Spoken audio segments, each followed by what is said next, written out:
നമ്മളെ മനസ്സിലാകാത്തവരെ മനസ്സിലിട്ട് നടക്കരുത്.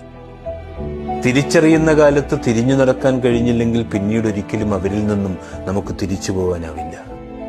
ഒന്നും അധികമാവരുതെന്ന് പറയും. ഒന്നുകിൽ അത് നമ്മുടെ മൂല്യമില്ലാതാക്കും, അല്ലെങ്കിൽ നമ്മൾ കൂടുതൽ വേദനിക്കേണ്ടി വരും. അത് സ്നേഹമായാലും പ്രണയമായാലും ബന്ധങ്ങളായാലും. ആരോടും പറഞ്ഞു മനസ്സിലാക്കാൻ പറ്റാത്ത ചില വേദനകളുണ്ട്. അതൊക്കെ അനുഭവിച്ചു തന്നെ അറിയണം. എങ്കിലേ അതിൻ്റെ ആഴവും തീവ്രതയും തിരിച്ചറിയൂ. നമ്മൾ ആരുടെയൊക്കെയോ ആരൊക്കെയാണെന്ന് കരുതും.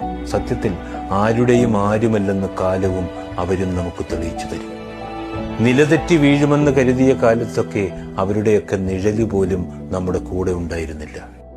മനസ്സിലാക്കാൻ കഴിയാത്ത മനുഷ്യരുടെ നേരെ പതിയെ കണ്ണുകൾ അടയ്ക്കുക. ചിരികൾ പലതും സ്നേഹമാണെന്ന് തെറ്റിദ്ധരിക്കുന്ന മനുഷ്യനാവാതിരിക്കുക.